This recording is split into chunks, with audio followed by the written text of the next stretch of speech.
जय हिंद, वंदे मातरम। आप सभी साथियों का गेन जेड लर्निंग गुरुजी में स्वागत है। तो मित्रों, साथियों, आज की जो आपकी क्लास है लुसेंट से संबंधित, लुसेंट के जितने भी प्रश्न हैं उसका पूरा निचोड़ आज की क्लास में हम लोग करेंगे। इसमें 100 से ज़्यादा प्रश्नों को करेंगे। बहुत इम्पोर्टेंट जो है आपके लिए ये क्लास होगी। तो आप लोग जरूर इस वीडियो को जरूर देखिएगा और शेयर जरूर कर दीजिएगा। आप लोग चैनल पर विजिट किए हैं तो आप लोग प्लीज एक बार चैनल को जरूर सब्सक्राइब कर लीजिएगा। इसी तरह के वीडियो जो है आप लोग के पास जरूर पहुंचेगा। और ये जो है जितने सारे कॉम्पिटिटिव एग्जाम हैं उनके लिए भी ऐसे प्रश्न जो हैं बहुत आवश्यक हैं और प्रश्न पूछे जाते हैं अक्सर। तो आप लोग को छोटी छोटी पॉइंट, छोटे छोटे प्रश्नों को भी अक्सर दिमाग में रखना बहुत आवश्यक है। तो देखिए, हम लोग जीव विज्ञान के पहले नंबर प्रश्न लिए हैं। यहाँ से हम लोग देखिए प्रश्न को स्टार्ट करते हैं। पहला यहाँ पे जो प्रश्न है कि वयस्क व्यक्तियों में अस्थियों की संख्या कितनी होती है। तो यहाँ पे दिया गया है वयस्क व्यक्तियों में अस्थियों की संख्या 206 होती है। यहाँ पे आंसर भी हम सामने खुद लिख दिए हैं। आगे देखते हैं प्रश्न 2 पे। यहाँ पे जो प्रश्न 2 है कि खोपड़ी में अस्थियों की संख्या कितनी होती है। खोपड़ी में अस्थियों की संख्या कितनी होती है। तो जरूर आप लोग को मन में याद होगा 28 जो है ये खोपड़ी में अस्थियों की संख्या होती है। ओके, और जो वयस्क मनुष्य होते हैं उनमें हड्डियों की संख्या 206 होती है। इसके बाद आते हैं तीसरे प्रश्न को। देखिए, हृदय की गति कितनी होती है। हृदय की जो गति है कितनी होती है, मतलब जो धड़कन होता है कितना बार धड़कता है। तो यह जो है 72 बार प्रति मिनट होता है। 72 बार प्रति मिनट क्या है, ये धड़कता रहता है। तो छोटी छोटी आप लोग जरूर बातों को याद कीजिएगा। आगे देखिए प्रश्न जो 4 है कि मांसपेशियों में किस अम्ल के एकत्रित होने से थकावट आती है। तो लैक्टिक अम्ल जो है मांसपेशियों में पूछा गया है, अम्ल की बात किया है। तो आप लोग को जरूर याद करना होगा कौन सा अम्ल होना चाहिए, लैक्टिक अम्ल होना चाहिए। 5 नंबर प्रश्नों को देखिए। यहाँ पे 5 जो प्रश्न करा है कि अंगूर में कौन सा अम्ल पाया जाता है। तो टार्टरिक अम्ल जो है अंगूर में पाया जाता है। इसके बाद देखिए 6 नंबर प्रश्न को। 6 जो यहाँ पे प्रश्न है कि कैंसर संबंधी रोगों का अध्ययन क्या कहलाता है। तो यहाँ पे जो कैंसर संबंधी रोगों का अध्ययन पूछा गया है तो आर्गेनोलॉजी, यहाँ पे याद कीजिएगा आर्गेनोलॉजी जो है ये कैंसर संबंधित रोगों का पता करता है। इसके बाद आते हैं प्रश्न 7 पे। देखिए, मानव शरीर में सबसे लंबी कोशिका कौन सी है। तो मानव शरीर में सबसे लंबी कोशिका जो है तंत्रिका कोशिका है। कौन सी कोशिका है, तो तंत्रिका कोशिका है। इसके बाद देखिए प्रश्न 8 पे आते हैं। 8 यहाँ पे जो प्रश्न है कि दांत मुख्य रूप से किस पदार्थ के बने होते हैं। तो यहाँ पे दिया है ऑप्शन में डेंटाइन के बने होते हैं। आंसर खुद डायरेक्ट बताए हैं कि दांत जो है मुख्य रूप से किस पदार्थ के बने होते हैं, तो डेंटाइन के बने होते हैं। आगे देखिए प्रश्न 9 पे। 9 जो प्रश्न है कि किस जंतु की आकृति पैर की चप्पल के समान होती है। तो यहाँ पे जो ऑप्शन है आंसर है यहाँ पे पैरामीशियम। पैरामीशियम ऐसा एक जीव है जिसकी आकृति पैर के चप्पल के समान होती है। इसके बाद देखिए प्रश्न 10 पे आते हैं कि केचुए की कितनी आंखें होती है। तो केचुए की कोई भी आंख नहीं होती है, एक भी आंख जो है केचुए की नहीं होती है। 11 प्रश्नों को देखिए। प्रश्न 11 है कि गाजर किस विटामिन का समृद्ध स्रोत है। तो विटामिन ए का समृद्ध स्रोत है।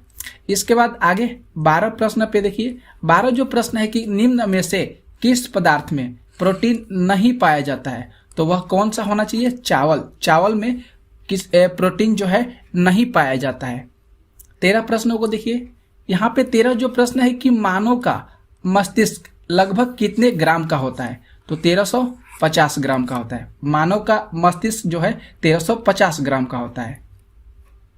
14 प्रश्न है कि रक्त में कौन सी धातु है। तो याद करना होगा रक्त में लोहा धातु है और इसका जो संकेत होता है Fe होता है। ठीक है, आगे देखिए 15 प्रश्नों को। यहाँ पे जो 15 प्रश्न है कि किण्वन का एक उदाहरण बताइए। किण्वन का एक उदाहरण क्या हो सकता है। तो दूध का खट्टा होना, खाने की ब्रेड का बनना, गीले आटे का खट्टा होना, ये सब जो है किण्वन का उदाहरण है। दूध का खट्टा होना, खाने की ब्रेड का बनना, गीले आटे का खट्टा होना। 16 प्रश्नों को देखिए। 16 प्रश्न जो है कि निम्न में से कौन सा आहार मानव शरीर में नए ऊतकों की वृद्धि के लिए पोषक तत्व प्रदान करता है, वह कौन सा आहार है? तो यहाँ पे अब यहाँ आंसर में दिया गया है पनीर। यह जो है हमारे ऊतकों की वृद्धि में यह पोषक जो तत्व है पनीर, ये आगे बढ़ने में मदद करता है, बहुत उसको हेल्पफुल बनाता है। 17 जो प्रश्न है कि निम्न में से कौन एक उड़ने वाली छिपकली है? तो डेक्रो जो है छिपकली, यह जो है उड़ने वाली छिपकली है। 18 प्रश्न देखिए। 18 जो प्रश्न है कि घोंसला बनाने वाला एकमात्र सांप कौन सा है? तो किंग कोबरा जो घोंसला बनाता है, किंग कोबरा जो है घोंसला बनाता है। 19 प्रश्न है कि भारत में पाई जाने वाली सबसे बड़ी मछली कौन सी है? तो व्हेल शार्क जो है ये भारत में जो है सबसे बड़ी मछली जो है पाई जाती है। 20 जो प्रश्न है कि दाल जो है किसका एक अच्छा स्रोत होता है? तो प्रोटीन का जो है एक अच्छा स्रोत होता है दाल। 21 जो प्रश्न है देसी घी में से सुगंध क्यों आती है? तो देसी घी में से डाई एसिटिल के कारण जो है उसमें सुगंध आती है। जो देसी घी होता है उसमें डाई एसिटिल के कारण जो है उसमें सुगंध आती है। 22 प्रश्न को देखिए। 22 जो प्रश्न है कि इंद्रधनुष में किस रंग का विक्षेपण अधिक होता है? तो लाल रंग का जो है विक्षेपण सबसे अधिक होता है। 23 नंबर जो प्रश्न है कि टेलीविजन का आविष्कार किसने किया था? तो टेलीविजन का आविष्कार J.L. बेयर्ड ने किया था। 24 प्रश्नों को देखिए। 24 जो प्रश्न है कि हीरा चमकदार क्यों दिखाई देता है? तो हीरा जो चमकदार है सामूहिक आंतरिक परावर्तन के कारण जो है हीरा चमकदार दिखाई देता है। 25 प्रश्न यहाँ पे जो 25 प्रश्न है कि गोबर गैस में मुख्य रूप से क्या पाया जाता है? तो गोबर गैस में मुख्य रूप से मीथेन पाया जाता है। 26 प्रश्नों को देखिए। 26 जो प्रश्न है कि दूध की शुद्धता का मापन किस यंत्र से किया जाता है? तो दूध की शुद्धता का मापन का जो सबसे अच्छा यंत्र होता है वह होता है लैक्टोमीटर। आगे देखते हैं प्रश्न 27 जो प्रश्न है कि पृथ्वी पर सबसे अधिक मात्रा में पाए जाने वाला धातु कौन सा है? तो पृथ्वी पर सबसे अधिक मात्रा में पाए जाने वाला जो धातु है वह है एल्युमिनियम। आगे प्रश्नों को देखिए। प्रश्न 28 मोती मुख्य रूप से किस पदार्थ का बना होता है? तो मोती मुख्य रूप से कैल्शियम कार्बोनेट का बना होता है। ओके, आगे प्रश्नों को देखिए। 29 मानव शरीर में सबसे अधिक मात्रा में कौन सा तत्व पाया जाता है? तो ऑक्सीजन जो है मानव शरीर में सबसे अधिक मात्रा में पाया जाता है। 30 जो प्रश्न है कि किस प्रकार के ऊतक शरीर के सुरक्षा कवच का कार्य करते हैं? तो वह कौन से ऊतक हैं जो हमारे शरीर के सुरक्षा कवच के रूप में काम करते हैं? तो एपिथेलियम जो ऊतक होते हैं, ये जो ऊतक हैं ये शरीर के सुरक्षा कवच के रूप में कार्य करते हैं। 31 जो प्रश्न है कि मनुष्य ने सर्वप्रथम किस जंतु को अपना पालतू बनाया था? तो वह कौन सा जंतु है? कुत्ता। मनुष्य ने सर्वप्रथम कौन सा जंतु है? तो कुत्ता को पालतू बनाया था। 32 जो प्रश्न है यहाँ पे कि किस वैज्ञानिक ने सर्वप्रथम बर्फ के 2 टुकड़े को आपस में घिसकर पिघला दिया? उस वैज्ञानिक का जो नाम है डेवी जो थे, उन्होंने बर्फ के जो 2 टुकड़े लिए थे उसको आपस में घिसकर पिघला दिए थे। 33 जो प्रश्न है यहाँ पे कि सबसे अधिक तीव्रता की ध्वनि कौन उत्पन्न करता है? तो बाघ जो है यहाँ पे वह जो है बाघ, यह सबसे अधिक तीव्रता की ध्वनि उत्पन्न करता है। 34 जो प्रश्न है यहाँ पे है कि जब ध्वनि तरंग चलती है तो वे अपने साथ क्या ले जाती है? तो यहाँ पे ऊर्जा जो होगा बिल्कुल सही होगा। ऊर्जा जो है यह एक ध्वनि तरंग जब चलती है तो वह अपने साथ ऊर्जा को भी लेकर चली जाती है। 35 प्रश्न है यहाँ पे कि सूर्य ग्रहण के समय सूर्य का कौन सा भाग दिखाई देता है? तो जो किरीट होता है यह सूर्य ग्रहण के समय दिखाई देता है। 36 जो प्रश्न है कि सूर्य की किरण में कितने रंग होते हैं? तो सूर्य की किरण में 7 रंग होते हैं। सूर्य की किरण में कितने रंग होते हैं? तो 7 रंग होते हैं। इंद्रधनुष जिसको हम बोलते हैं, जिसको याद करने का मोस्टली जो सब अच्छा जो ट्रिक है बैजानी आह पिनाला जो है यह सबसे मोस्ट ट्रिक है याद करने का। ओके, आगे प्रश्नों को देखिए। प्रश्न संख्या 38 टाइपराइटर जिसको हम टंकण मशीन के कह सकते हैं, इसके आविष्कारक कौन थे? तो सोल्स जो हैं इसके आविष्कारक हैं। जो इसके आविष्कार किए थे, टाइपराइटर के आविष्कार कौन किए थे? तो सोल्स किए थे। 39 जो प्रश्न है कि हृदय की दो धड़कनों के बीच का समय कितना होता है? तो 0.8 सेकेंड होता है। हृदय की दो धड़कनों के बीच का समय 0.8 सेकेंड होता है। 40 प्रश्न है कि सिरका को लैटिन भाषा में क्या कहा जाता है? तो एसीटिम जो है हम लोग इसको लैटिन भाषा में कहते हैं सिरका को। सिरका को लैटिन भाषा में क्या कहा जाता है? एसीटम कहा जाता है। 41 जो प्रश्न है कि कपड़ों से जंग के धब्बे हटाने के लिए किसका प्रयोग किया जाता है? तो ऑक्जेलिक अम्ल का प्रयोग किया जाता है। कपड़े से जंग के धब्बे हटाने के लिए ऑक्जेलिक अम्ल का प्रयोग किया जाता है। 42 जो है कि गन्ने में लाल सड़न रोग किसके कारण उत्पन्न होता है? तो जो गन्ना होता है इसमें लाल सड़न जो रोग होता है वह कवकों के द्वारा उत्पन्न होता है। 43 प्रश्नों को देखिए। 43 प्रश्न है कि आम का वनस्पति नाम क्या है? तो मैगीफेरा इंडिका, जिसको हम वैज्ञानिक नाम भी कहते हैं मैगीफेरा इंडिका। आगे प्रश्नों को देखिए। 44 प्रश्न जो कह रहा है यहाँ पे कि कॉफी पाउडर के साथ मिलाए जाने वाला चिकोरी चूर्ण किससे प्राप्त होता है? तो जड़ों से प्राप्त होता है।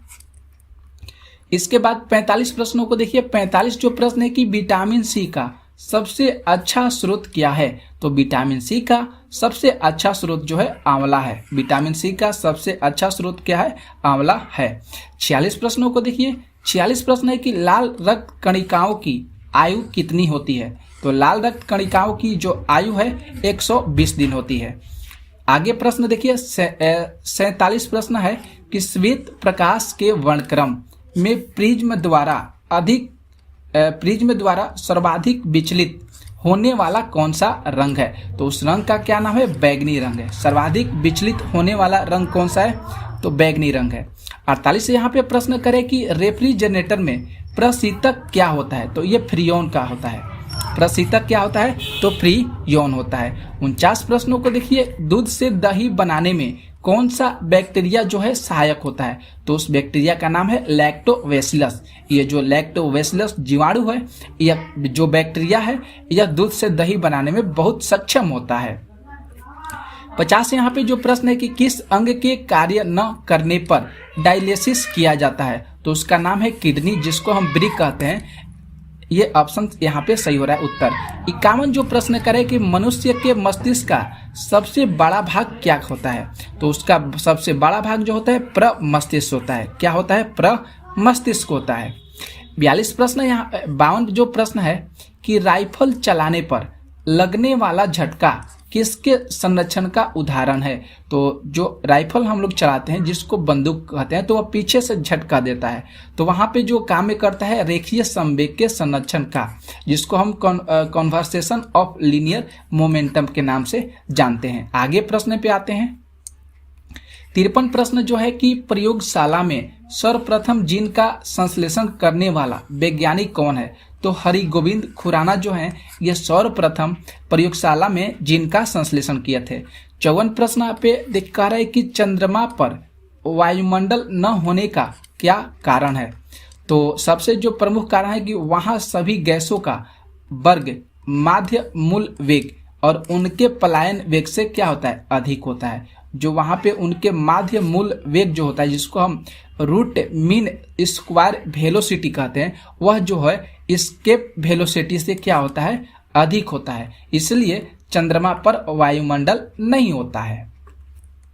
55 जो प्रश्न है कि किस एक कोशिकीय शैवाल का उपयोग अंतरिक्ष में खाद्य की समुचित पूर्ति के लिए किया जाता है? तो उस जो शैवाल का जो नाम है क्लोरेला।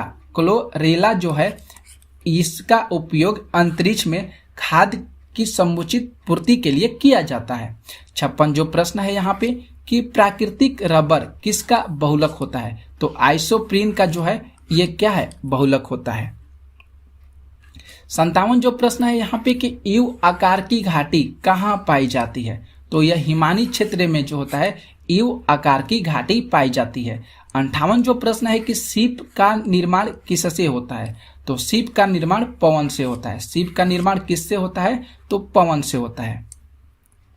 59 जो प्रश्न है कि पृथ्वी के वायुमंडल का कितना प्रतिशत भाग 29 किलोमीटर की ऊंचाई तक पाया जाता है।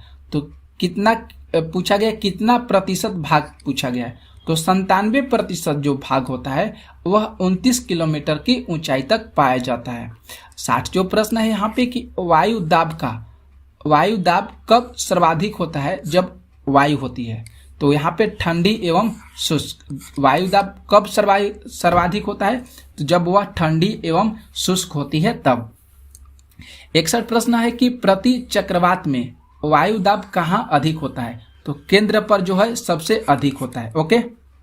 62 प्रश्न यहाँ पे कह रहे हैं कि किस प्रकार की वर्षा बिजली की चमक एवं बादलों की गरज के साथ होती है। जो संवहनीय जो वर्षा होती है वह बिजली के चमक और बादलों के गरज के साथ होती है। 63 जो प्रश्न है कि विक्टोरिया झील कहाँ अवस्थित है, तो विक्टोरिया झील पूर्वी अफ्रीका में स्थित है। विक्टोरिया झील कहाँ अवस्थित है, तो पूर्वी अफ्रीका में स्थित है। 64 जो प्रश्न है कि पृथ्वी पर समुद्र तल से सर्वाधिक नीची झील कौन सी है, तो उस झील का नाम है मृत सागर झील, जो समुद्र तल से सर्वाधिक नीचे है। 65 यहाँ पे प्रश्न करें कि एंजिल जलप्रपात किस नदी पर स्थित है, तो एंजिल जो जलप्रपात है ओरिनोको नदी पर स्थित है। याद कीजिएगा, एंजिल जलप्रपात किस नदी पर स्थित है, तो ओरिनोको नदी पर स्थित है।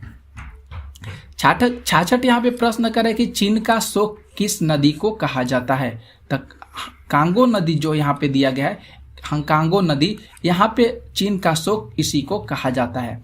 आगे देखते हैं यहाँ पे प्रश्न जो आया है स्वतंत्रता संघर्ष प्रश्न उत्तर।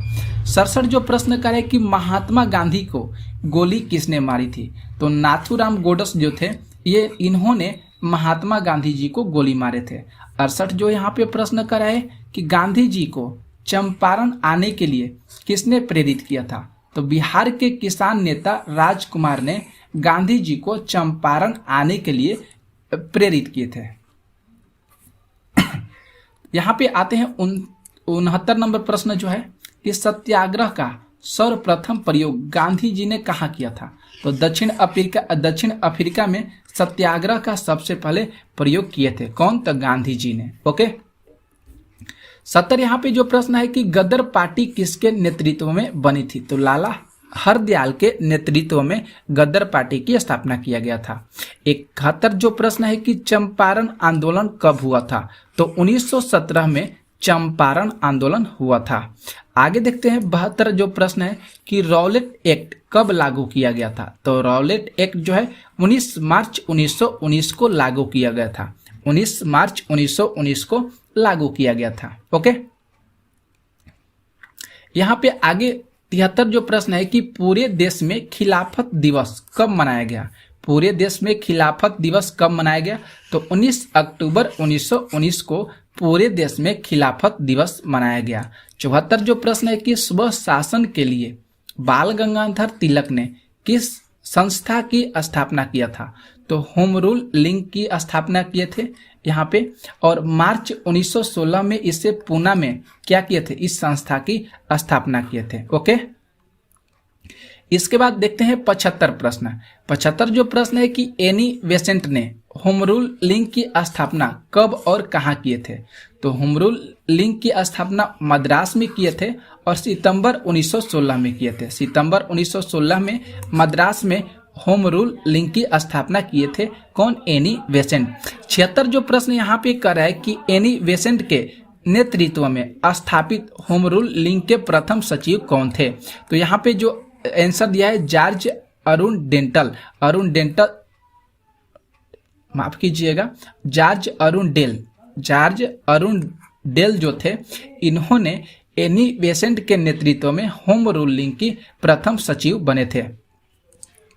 77 जो प्रश्न है कि जालियांवाला बाग हत्याकांड कहाँ हुआ था, तो ये जो जालियांवाला बाग हत्याकांड है ये अमृतसर में हुआ था। आगे प्रश्न कर रहा है कि 78 की साबरमती आश्रम की स्थापना किसने किया था, तो महात्मा गांधी जी ने साबरमती आश्रम की स्थापना किए थे। इसके बाद 79 प्रश्न कर रहा है कि महात्मा गांधी ने साबरमती आश्रम की स्थापना कब और कहाँ किए थे, तो जो साबरमती आश्रम की जो स्थापना किए थे अहमदाबाद में किए थे, 1916 ईस्वी में किए थे। अहमदाबाद में किए थे, 1916 ईस्वी में किए थे। 80 जो प्रश्न करे यहाँ पे कि गदर पार्टी की स्थापना कब और कहाँ किया गया था। तो गदर पार्टी की स्थापना जो है सैन फ्रांसिस्को के द्वारा अमेरिका में 1 नवंबर 1913 ईस्वी को गदर पार्टी की स्थापना किया गया था। 81 प्रश्न है कि गदर पार्टी के पहले अध्यक्ष कौन थे। तो सोहन सिंह भाखना जो थे ये गदर पार्टी के पहले अध्यक्ष थे। 82 यहाँ पे प्रश्न है कि भारत में सत्याग्रह का सबसे पहले प्रयोग गांधी ने कहाँ किया था। चंपारण में किया था। और चंपारण कहाँ पे है। तो चंपारण बिहार में है, पूर्वी चंपारण पश्चिमी चंपारण, तो यहाँ पे चंपारण सही है। 83 प्रश्न यहाँ पे है कि महात्मा गांधी को कैंसर ए हिंद की उपाधि से कब नवाजा गया था। बहुत अच्छा प्रश्न है। तो सन 1915 में महात्मा गांधी जी को कैंसर ए हिंद की उपाधि से नवाजा गया था। 84 प्रश्न है यहाँ पे कि चंपारण विद्रोह के कारण अंग्रेजों को कौन सी प्रथा समाप्त करनी पड़ी थी। तो 3 कठिया जो प्रथा थी इसको समाप्त करनी पड़ी थी चंपारण विद्रोह के कारण। ओके, 3 कठिया प्रथा को समाप्त करनी पड़ी थी। 85 प्रश्न है कि महात्मा गांधी ने पहली बार भूख हड़ताल किसके समर्थन में किए थे। तो महात्मा गांधी जो थे सबसे पहले जो भूख हड़ताल किए थे यह मजदूरों के हड़ताल के समर्थन में किए थे। कहाँ पे किए थे। तो अहमदाबाद मिल में मजदूरों के हड़ताल के समर्थन में इन्होंने भूख हड़ताल किए थे। कब। तो 1918 ईस्वी में। ओके, 86 प्रश्नों को देखिए। यहाँ पे जो 86 प्रश्न है कि 1918 ईस्वी में महात्मा गांधी ने गुजरात के खेड़ा जिले में कौन सा आंदोलन चलाया था। तो कर नहीं आंदोलन चलाए थे। कौन से आंदोलन चलाए थे। तो कर नहीं आंदोलन। 87 जो प्रश्न यहाँ पे है कि कांग्रेस के किस अधिवेशन में नरम दल और गरम दल में एकता आई थी, एकजुट हुए थे। तो लखनऊ जो अधिवेशन हुआ था 1916 में, यहाँ पे नरम दल और गरम दल एकजुट हुए थे। 88 प्रश्नों को देखिए।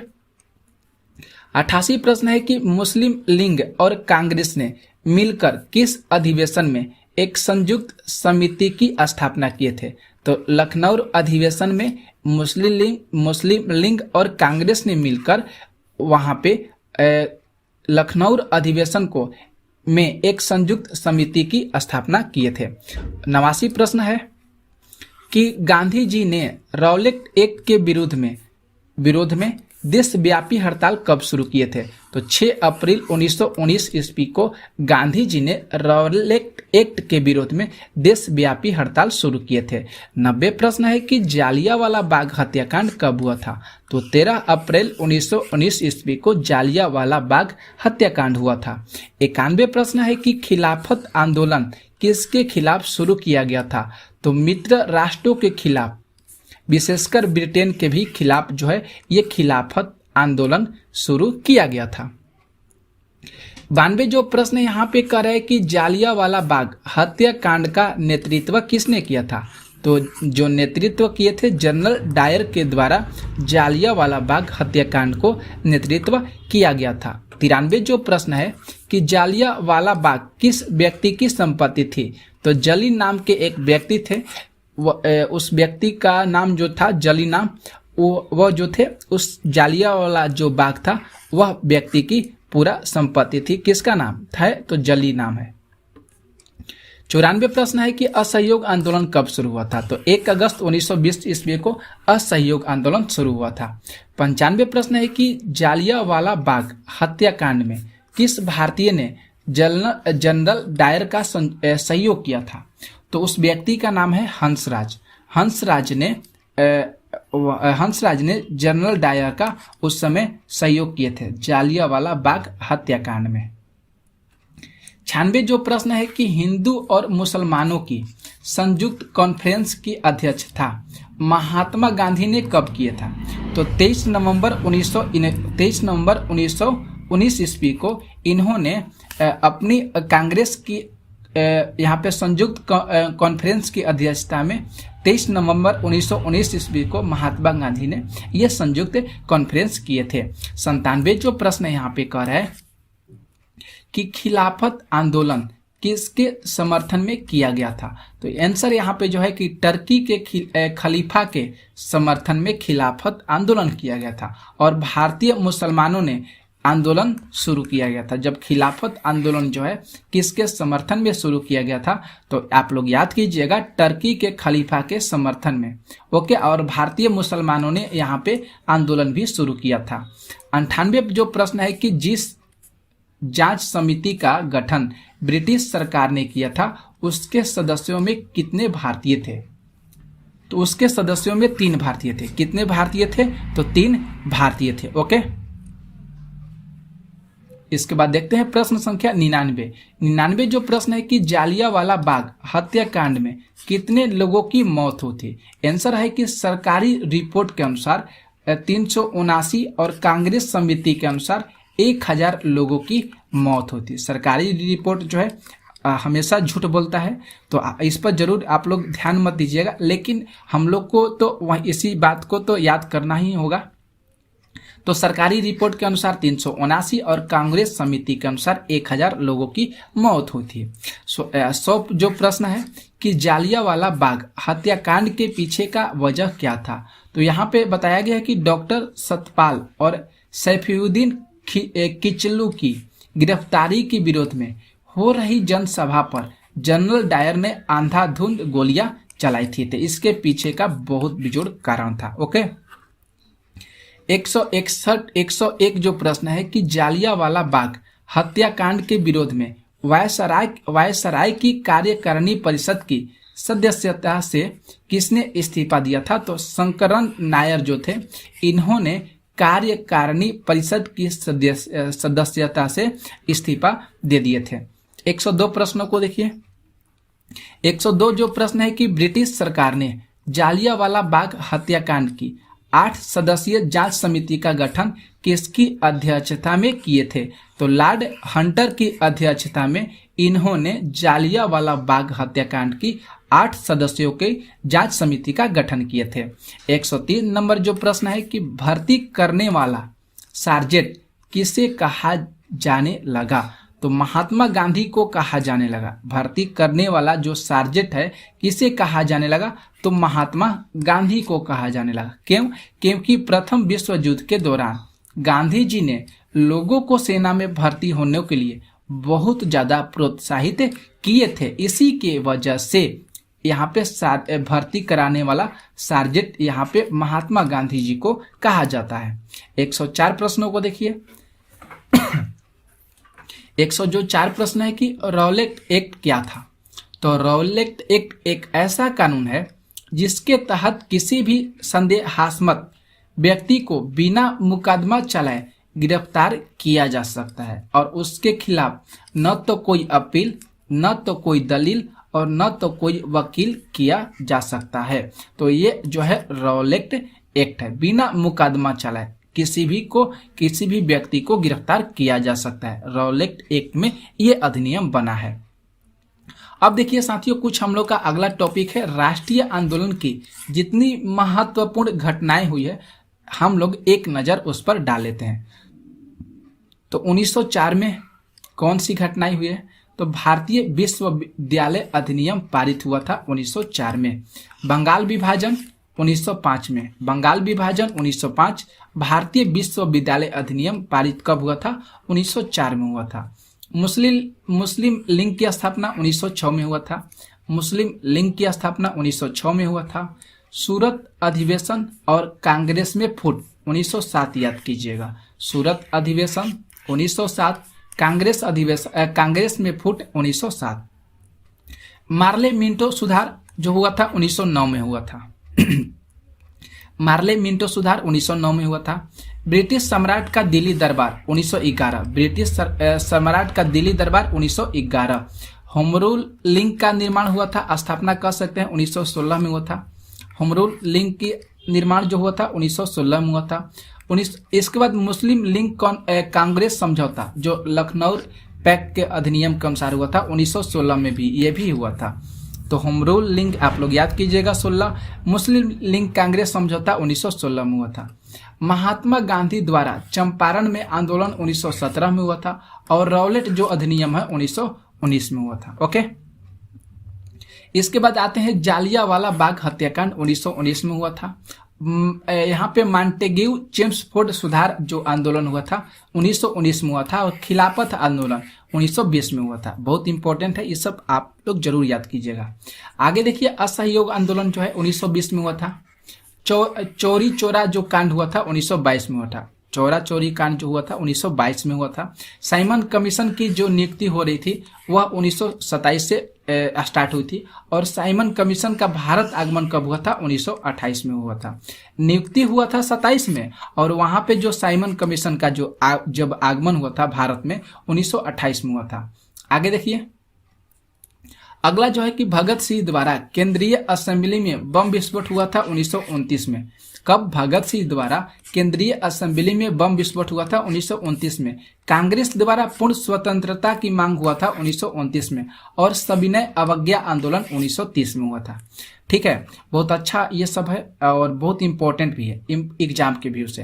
प्रथम गोलमेज सम्मेलन हुआ था 1930 में। प्रथम गोलमेज सम्मेलन कब हुआ था? 1930 में हुआ था। द्वितीय गोलमेज सम्मेलन कब हुआ था? 1931 में, और तृतीय गोलमेज सम्मेलन 1932 में हुआ था। तीनों आप लोग जरूर याद कर लीजिएगा। प्रथम 30, द्वितीय 31 और तृतीय 32। ओके, 30, 31, 32 लगातार है। और यहाँ पे देखिए, सांप्रदायिक निर्वाचक प्रणाली की घोषणा जो हुआ था 1932 में हुआ था। सांप्रदायिक निर्वाचक प्रणाली की घोषणा 1932 में। पूना पैक्ट जो हुआ था 1932 में, ये भी हुआ था। भारत छोड़ो आंदोलन 1942। भारत छोड़ो आंदोलन 1942। क्रिप्स मिशन का आगमन 1942 में हुआ था। क्रिप्स मिशन का आगमन जो है 1942 में हुआ था। आगे, आजाद हिंद फौज की स्थापना 1943 में हुआ था। आजाद हिंद फौज की स्थापना 1943। कैबिनेट मिशन का आगमन कब हुआ था? तो 1946 में हुआ था। भारतीय संविधान सभा का निर्वाचन 1946, इसे भी जरूर याद कीजिएगा। और यहाँ पे अंतरिम सरकार की स्थापना जो है 1946 में हुआ था। अंतरिम सरकार की स्थापना 1946 में हुआ था।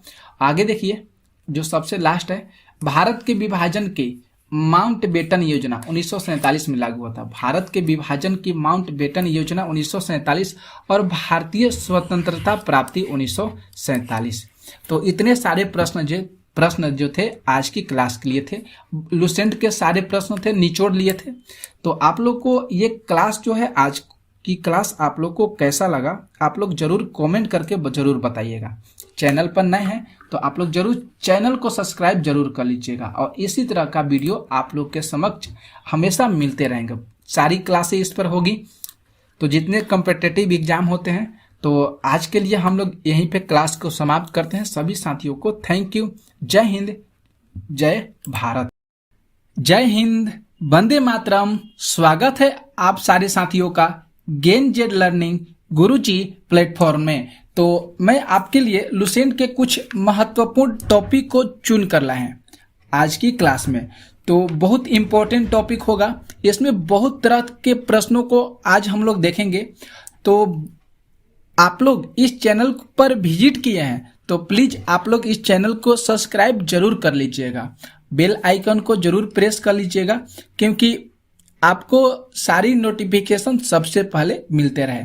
तो जो हम लोग का मेन जो पहला टॉपिक है, ये देख सकते हैं कि कृष्ण देव राय के दरबार में रहने वाले विद्वान अष्टदिग्गज, उनके जो कौन कौन से विद्वान रहते हैं, आज हम लोग उसको ट्रिक से याद करेंगे। पीते आयला का धुन अमर, पीते आयला का धुन अमर।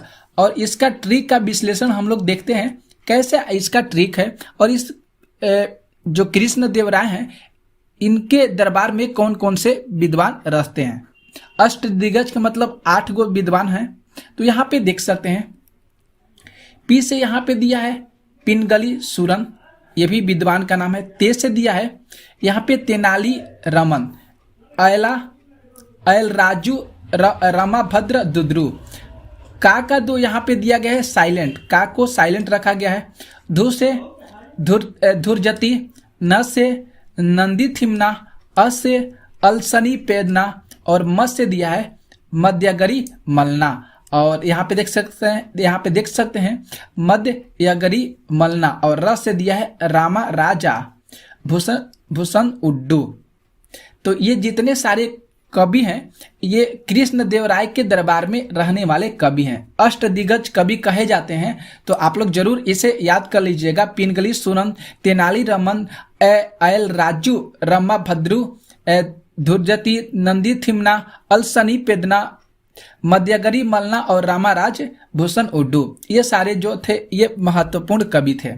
यहां से प्रश्न बनते हैं। आगे आते हैं हम लोग, देख लीजिए आगे जो है कि प्रतियोगिता परीक्षा से संबंधित टॉप महत्वपूर्ण प्रश्न उत्तरी।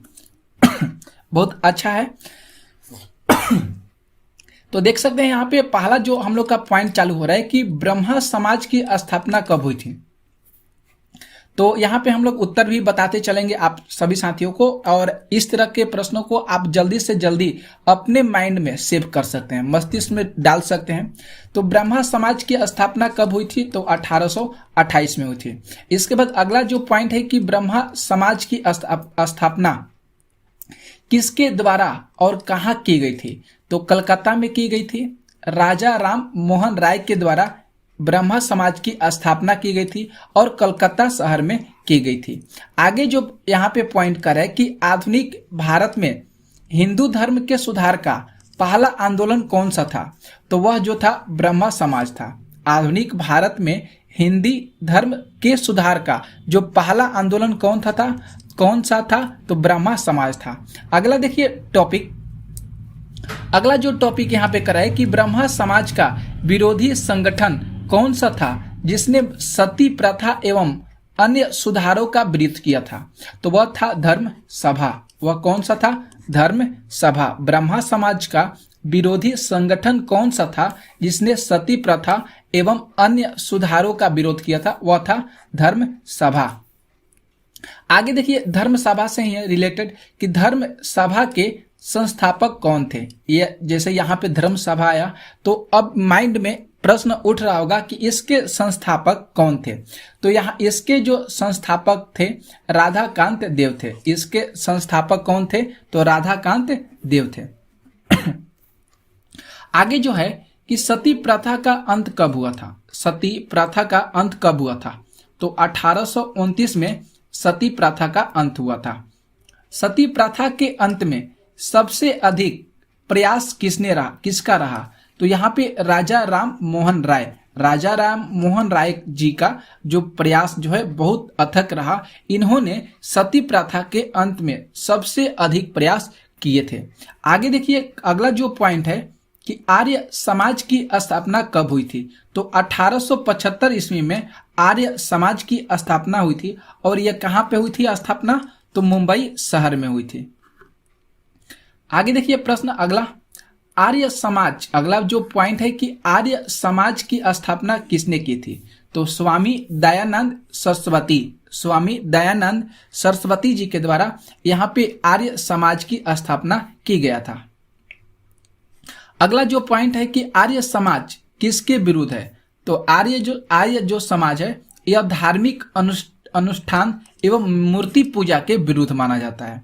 धार्मिक अनुष्ठान एवं मूर्ति पूजा के विरुद्ध माना जाता है। अगला जो पॉइंट है कि 19वीं सदी में भारतीय पुनर्जागरण का पिता किसे माना जाता है। 19वीं सदी, अब देखिए यहाँ पे सदी पूछा गया है कि 19वीं सदी में भारतीय पुनर्जागरण का पिता किससे माना जाता है, तो आप लोग को जरूर याद करना होगा राजा राम मोहन राय को 19वीं सदी में भारतीय पुनर्जागरण का पिता माना जाता है। आगे देखते हैं अगला जो पॉइंट कर रहा है कि राजा राम मोहन राय का जन्म कहाँ हुआ था, तो राधानगर जिला वर्धमान। राजा राम मोहन राय का जन्म राधानगर में हुआ था और जिला कौन सा था, तो जिला वर्धमान था। जिला कौन था, वर्धमान जिला था। अगला जो टॉपिक है कि स्वामी दयानंद सरस्वती का मूल नाम क्या था, तो मूल शंकर था। स्वामी दयानंद सरस्वती का मूल नाम क्या था, तो मूल शंकर था। अगला जो प्रश्न यहाँ पे देख सकते हैं कि राजा राम मोहन राय के इंग्लैंड जाने के बाद ब्रह्मा समाज की बागडोर किसने संभाली थी? राजा राम मोहन राय के इंग्लैंड जाने के बाद ब्रह्मा समाज की बागडोर किसने संभाली थी? तो रामचंद बिधा वागिस। रामचंद बिधा वागिस जो है, इन्होंने राजा राम मोहन राय जब इंग्लैंड चले गए थे तो इन्होंने ब्रह्मा समाज की बागडोर संभाली थी। अगला जो प्रश्न है कि किसके प्रयासों से ब्रह्मा समाज की जड़ें उत्तर प्रदेश, पंजाब एवं मद्रास में फैली? तो वे कौन थे? तो किसके प्रयास से? तो केशव चंद्र के प्रयास से ब्रह्मा समाज की जो जड़ थी वह उत्तर प्रदेश, पंजाब और मद्रास तक फैली। अगला जो प्रश्न है कि 1815 ईस्वी में कलकत्ता में किसने आत्मीय सभा, देखिए यहाँ पे कुछ बहुत अच्छी बातें लिखा गया है, आत्मीय सभा की स्थापना की? तो राजा राम मोहन राय जी का ही नाम आप लोग को याद करना होगा कि सन कितना दिया गया है, 1815 ईस्वी में कलकत्ता में किसने आत्मीय सभा की स्थापना की? तो ऑप्शन 4 रहेगा। आप उसमें से राजा राम मोहन राय जी को जरूर याद कर लीजिएगा। चाहे इस तरह से भी प्रश्न पूछा जा सकता है कि कलकत्ता में राजा राम मोहन राय जी के द्वारा आत्मीय सभा की स्थापना कब किया गया था? तो 1815 ईस्वी में। आगे देखते हैं प्रश्न को। अगला जो टॉपिक का है कि राजा राम मोहन राय एवं डेविड हेयर किस संस्था से जुड़े थे? डेविड हेयर किस संस्था से जुड़े थे? तो हिंदू कॉलेज से जुड़े थे। अगला जो पॉइंट है कि थियोसॉफिकल सोसाइटी की स्थापना कब और कहां हुई थी? तो कब कहते हैं कि कहां हुई थी, कब हुई थी? तो 1875 ईस्वी में इसकी स्थापना हुई थी। और कौन से शहर में? तो न्यूयॉर्क जो शहर है यहाँ पे थियोसॉफिकल सोसाइटी की स्थापना हुई थी। ओके, न्यूयॉर्क शहर में 1875 ईस्वी में। अगला जो है कि थियोसॉफिकल सोसाइटी की स्थापना भारत में कब और कहां हुई थी? तो अब देखिए यहाँ पे जो था कि न्यूयॉर्क शहर में हुआ था, 1875 में हुआ था। अब भारत की बात आया है कि भारत में कब हुआ था इसकी स्थापना? तो 1882 ईस्वी में इसकी स्थापना हुआ था। अडायर जो मद्रास में है, यहाँ पे इसकी स्थापना हुआ था मद्रास शहर में 1882 ईस्वी में। आप लोग इसे जरूर याद कीजिएगा। आगे देखिए, अगला जो पॉइंट आया है कि सत्यार्थ प्रकाश की रचना किसने की? तो दयानंद सरस्वती जी का नाम आता है। सत्यार्थ प्रकाश की रचना दयानंद सरस्वती जी के द्वारा किया गया। अगला जो है कि वेदों की ओर लौटो का नारा किसने दिया? तो दयानंद सरस्वती जी के द्वारा दिया गया है। सरस्वती वहीं कह सकते हैं, दयानंद सरस्वती। रामकृष्ण मिशन की स्थापना कब हुई थी? तो रामकृष्ण मिशन की स्थापना 1896 से 1897 में हुआ था। कौन सा शहर में? तो बेलूर जो एक कलकत्ता में है, एक शहर मतलब जिला है, जो भी हो, बेलूर यह जो है कलकत्ता में है। तो रामकृष्ण मिशन की स्थापना 1896 से 97 में हुआ था। अब रहा बात की रामकृष्ण मिशन की स्थापना किसके द्वारा की गई थी? रामकृष्ण मिशन की स्थापना किसके द्वारा की गई थी? तो आप लोग को जरूर याद करना होगा, स्वामी विवेकानंद जी का नाम आता है। और रामकृष्ण मिशन की स्थापना स्वामी विवेकानंद जी के द्वारा किया गया था। अगला जो पॉइंट है कि अलीगढ़ आंदोलन किसने चलाया था? तो सर सैयद अहमद खान। सर सैयद अहमद खान के द्वारा अलीगढ़ आंदोलन को चलाया गया था। ओके, आगे देखते हैं प्रश्न। अगला आते हैं। अगला जो यहाँ पे कह रहे पॉइंट कि अलीगढ़ मुस्लिम विश्वविद्यालय की नींव किसने डाली? तो सर सैयद अहमद खान। सर सैयद अहमद खान ने अलीगढ़ मुस्लिम विश्वविद्यालय की नींव डाले थे। अगला जो पॉइंट है कि जुआ बंगला आंदोलन के नेता कौन थे?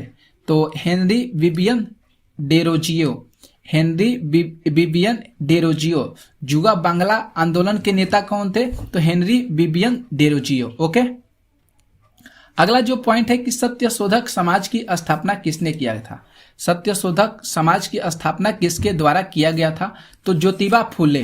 ज्योतिबा फुले के द्वारा सत्यशोधक समाज की स्थापना किया गया था। अगला जो पॉइंट कर रहा है कि किस धर्म सुधारक की मृत्यु भारत से बाहर हुई थी? वह कौन से धर्म सुधारक थे जिसकी मृत्यु भारत से बाहर हुई थी? तो उनका नाम है राजा राम मोहन राय। आगे देखते हैं कि बहाबी आंदोलन का मुख्य केंद्र कहाँ पे था?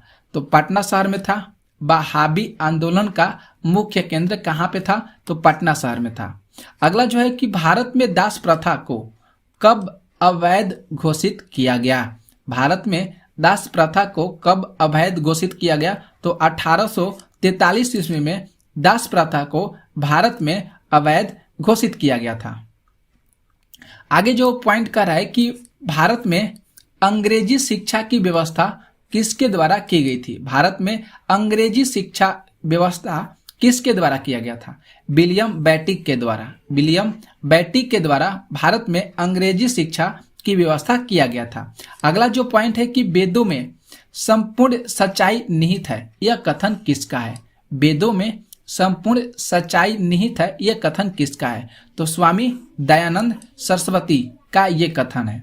वेदों में संपूर्ण सच्चाई निहित है। अगला जो पॉइंट है कि महाराष्ट्र का सुकरात किसे कहा जाता है? महाराष्ट्र का सुकरात किसे कहा जाता है? सुकरात तो महादेव गोविंद रानाडे को महाराष्ट्र का सुकरात कहा जाता है। आगे देखते हैं पॉइंट पे।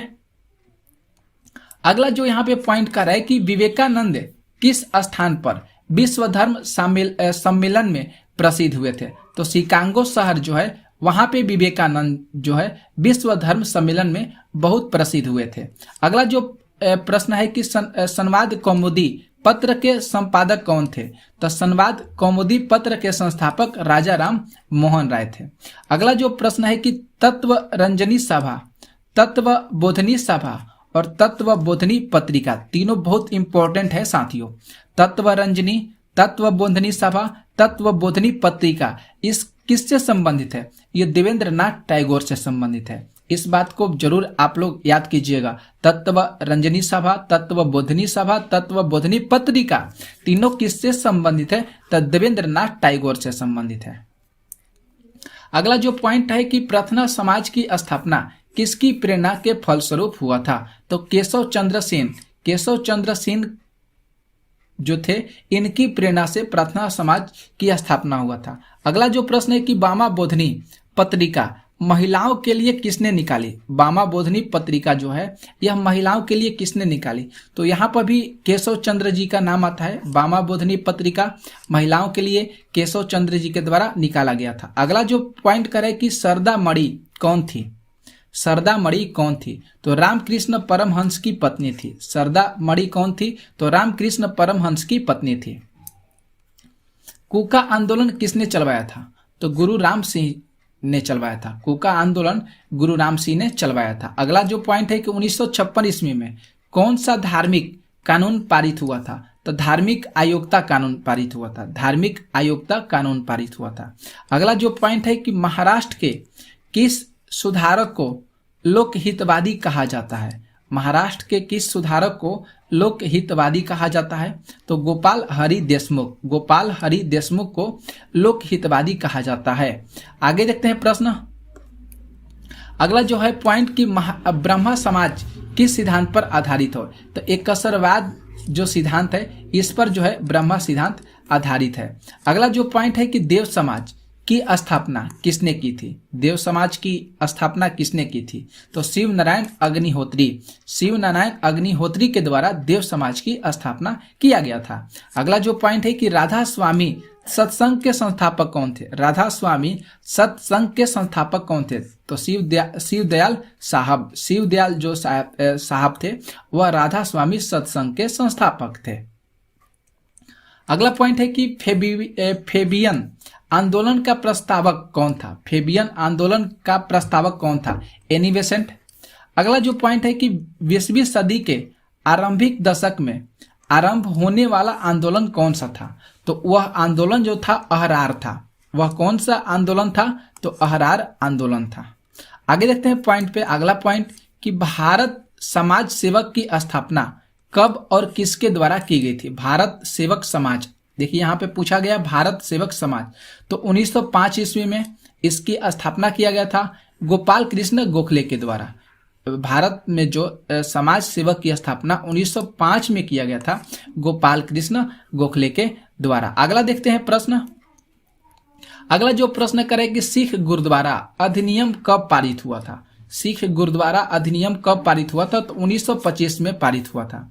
अगला जो पॉइंट है कि रामकृष्ण परमहंस का मूल क्या नाम था, तो गदाधर चट्टोपाध्याय। रामकृष्ण परमहंस का मूल नाम क्या था, गदाधर चट्टोपाध्याय। अगला जो पॉइंट है कि डॉक्टर एनी बेसेंट भारतीय राष्ट्रीय कांग्रेस की अध्यक्ष कब बनी थी, तो 1917 में एनी बेसेंट जो थी वह भारतीय राष्ट्रीय कांग्रेस की पहली अध्यक्ष बनी थी। अगला देखते हैं अगला प्रश्न पे। अगला जो प्रश्न करे कि शिकागो विश्व धर्म सम्मेलन में स्वामी विवेकानंद ने कब भाग लिया था। शिकागो विश्व धर्म सम्मेलन में स्वामी विवेकानंद ने कब भाग लिया था, तो 1893 ईस्वी में भाग लिए थे। अगला जो पॉइंट है कि वेदांत कॉलेज की स्थापना किसने की थी, तो वेदांत कॉलेज की स्थापना राजा राम मोहन राय ने किया था। अगला पॉइंट है कि राजा राम मोहन राय को किसके युग दूत कहा जाता है, किसने युग दूत कहा है। राजा राम मोहन राय को किसने युगदूत कहा है, तो सुभाष चंद्र बोस ने राजा राम मोहन राय को युगदूत कहा है। आगे देखते हैं प्रश्न पे। देखिए अब यहाँ पे दूसरा प्रश्न स्टार्ट हुआ। ऐसे ही बहुत इंपॉर्टेंट प्रश्न आपके लिए छांट के लाए हैं। तो यहाँ पे भी प्रश्न है कि प्रतियोगी परीक्षा से संबंधित सबसे टॉप महत्वपूर्ण प्रश्न है, महत्वपूर्ण राष्ट्रीय एवं अंतर्राष्ट्रीय दिवस। हम इसके लिए प्रश्न है, बहुत इंपॉर्टेंट है। थल सेना दिवस कब मनाया जाता है, तो 15 जनवरी को मनाया जाता है। गणतंत्र दिवस 26 जनवरी, शहीद दिवस 30 जनवरी, अंतर्राष्ट्रीय महिला दिवस 8 मार्च, विश्व वानिकी दिवस 21 मार्च। ये जितने सारे टॉपिक लिए हैं अक्सर एग्जाम में पूछे जाते हैं। तो विश्व वानिकी दिवस 21 मार्च। जल दिवस होता है विश्व जल दिवस 22 मार्च, विश्व टब दिवस 24 मार्च, विश्व स्वास्थ्य दिवस 7 अप्रैल, विश्व श्रमिक दिवस 1 मई, रेड क्रॉस दिवस 8 मई। एगो नर्स दिवस आता है विश्व नर्स दिवस 12 मई, विश्व नर्स दिवस 12 मई, विश्व दूरसंचार दिवस 17 मई, विश्व तंबाकू रोधी दिवस 31 मई, तंबाकू रोधी दिवस 31 मई, पर्यावरण दिवस 5 जून, रक्तदान दिवस 15 जून, राष्ट्रीय सांख्यिकी दिवस 29 जून, विश्व जनसंख्या दिवस 11 जुलाई, विश्व जनसंख्या दिवस 11 जुलाई, विश्व स्तनपान दिवस 1 अगस्त, स्वतंत्रता दिवस 15 अगस्त, राष्ट्रीय खेल दिवस 29 अगस्त, शिक्षक दिवस 5 सितंबर, अंतर्राष्ट्रीय साक्षरता दिवस 8 सितंबर और हिंदी दिवस 14 सितंबर।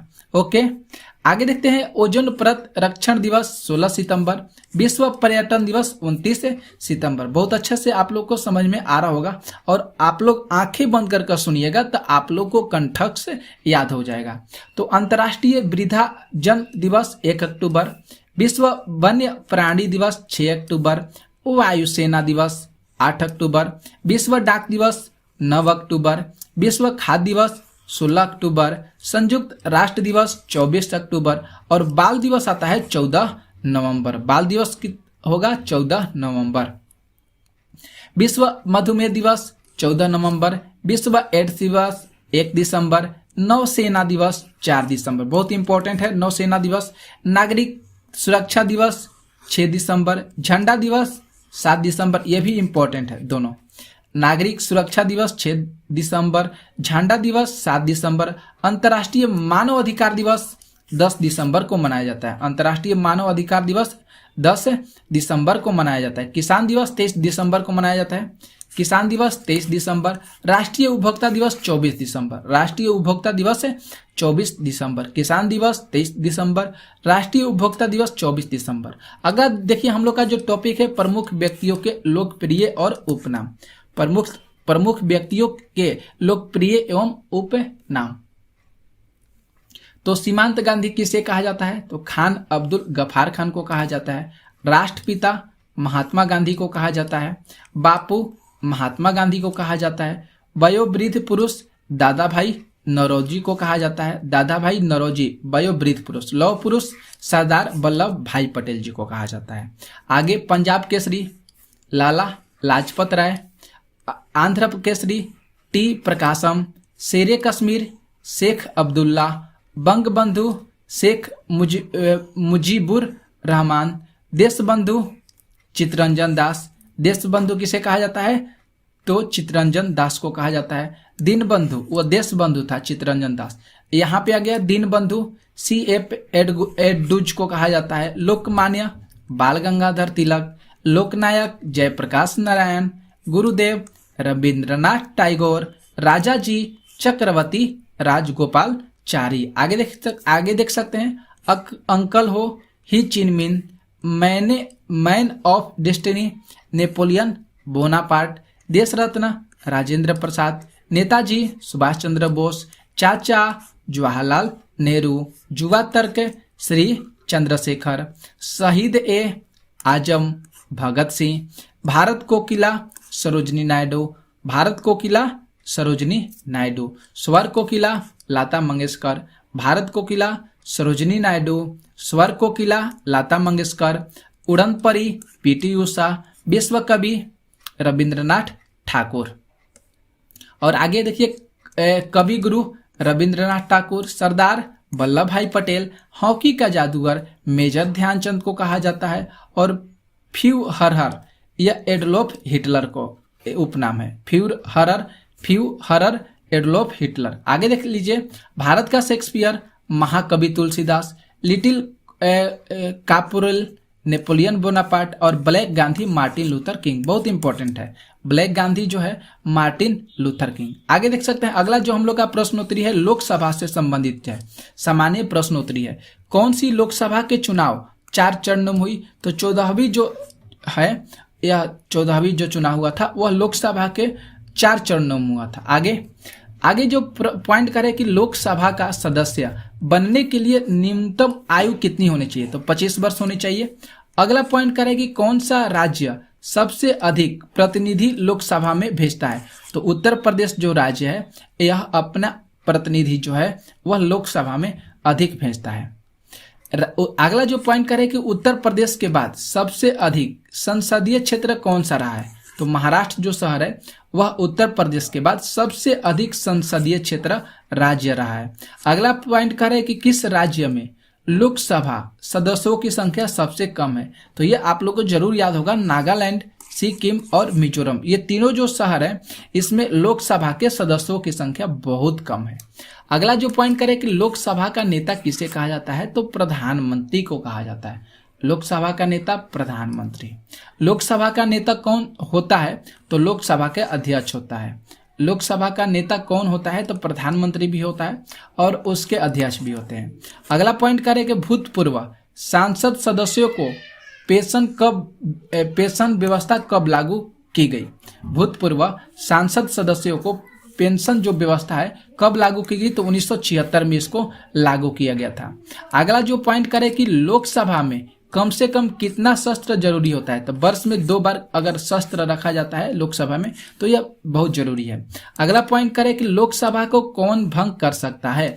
तो राष्ट्रपति जो है ये प्रधानमंत्री की सलाह पर लोकसभा को भंग कर सकते हैं। प्रधानमंत्री की सलाह अगर मिलता है राष्ट्रपति जी को तो वह राष्ट्रपति तुरंत जाकर वहां पे लोकसभा को भंग कर सकते हैं। वित्तीय बिल कहां पास हो सकता है? तो वित्तीय बिल लोकसभा में पास हो सकता है। अगला देखते हैं पॉइंट। अगला पॉइंट करें कि अविश्वास प्रस्ताव किस सदन में लाया जाता है? तो लोकसभा में जो है अविश्वास प्रस्ताव को लाया जाता है। अगला करें कि बजट किसके द्वारा पारित किया जाता है? तो लोकसभा के द्वारा जो है बजट को पारित किया जाता है। याद कीजिएगा बजट पारित किससे होता है? तो लोकसभा के द्वारा होता है।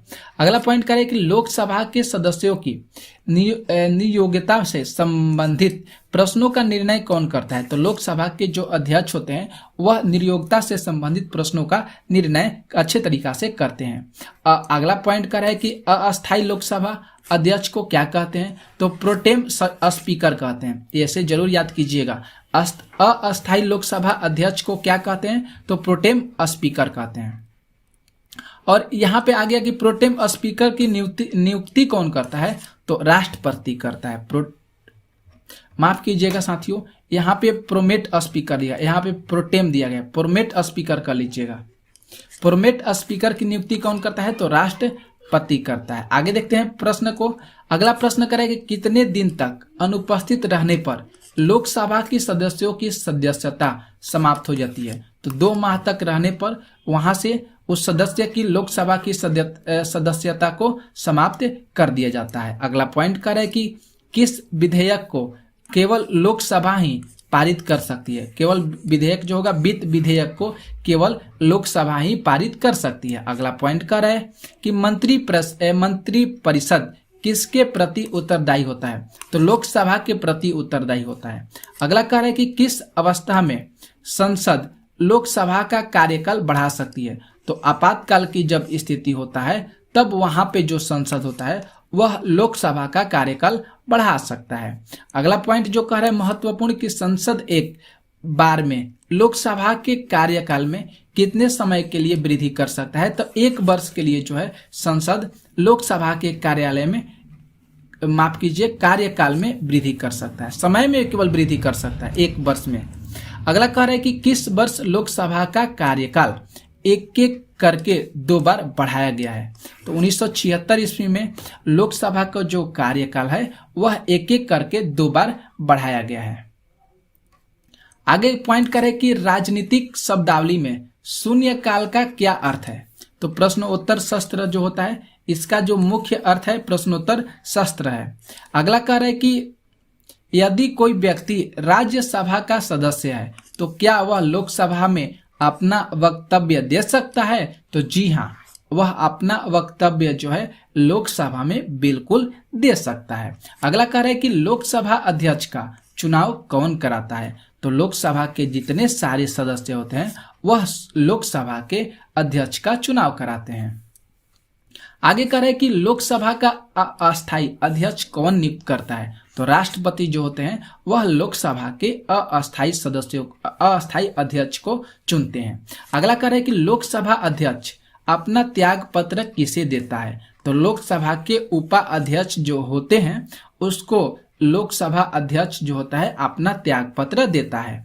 अगला कह रहा है कि निर्णायक मत देने का अधिकार किसको है? तो केवल लोकसभा के अध्यक्ष को ही निर्णायक मत देने का पूर्ण रूप से अधिकार है। आगे देखिए प्रश्न। अगला जो प्रश्न करे कि लोकसभा का सचिवालय किससे नियंत्रित होता है? तो लोकसभा के अध्यक्ष के द्वारा लोकसभा का सचिवालय नियंत्रित होता है। आगे कह रहे हैं कि भारत के प्रथम लोकसभा अध्यक्ष कौन थे? तो जीबी मावलंकर जो थे यह भारत के प्रथम लोकसभा अध्यक्ष माने जाते हैं। आगे करें कि भारतीय संसद के दोनों सदनों के संयुक्त अधिवेशन की अध्यक्षता कौन करता है? तो लोकसभा के अध्यक्ष जो होते हैं वह भारतीय संसद के दोनों सदनों की संयुक्त अधिवेशन करते हैं।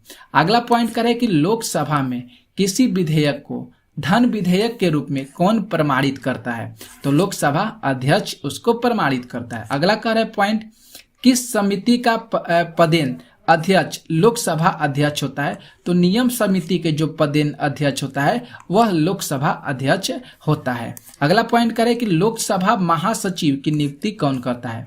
तो लोकसभा स्पीकर जो होता है वह लोकसभा महासचिव की नियुक्ति करता है। आगे देखते हैं प्रश्न। अगला कह रहा है कि कोई स्पीकर के खिलाफ अविश्वास प्रस्ताव लाया गया है। तो के.एस. हेगड़ के द्वारा जो है ये अविश्वास प्रस्ताव को लाया गया है। तो साथियों आज की क्लास में हम लोग इतने ही प्रश्नों को लिए थे। आप सभी साथियों को ये क्लास कैसा लगा आप लोग जरूर कमेंट कर जरूर बताइएगा। आप लोग चैनल पर नए हैं तो आप लोग चैनल को जरूर सब्सक्राइब कीजिएगा और इस चैनल पर आप लोग जरूर जुड़िएगा और आपको बहुत अच्छे तरह के कंटेंट इस चैनल पर मिलेंगे जो एग्जाम के पर्पज से ही लाते हैं और यहाँ से हम सोचते हैं कि कंटेंट जो है अक्सर एग्जाम में यहाँ से आ जाए। तो आज की क्लास हम लोग यहीं पर रखते हैं, मिलते हैं नेक्स्ट वीडियो में। तब तक के लिए जय हिंद, जय भारत।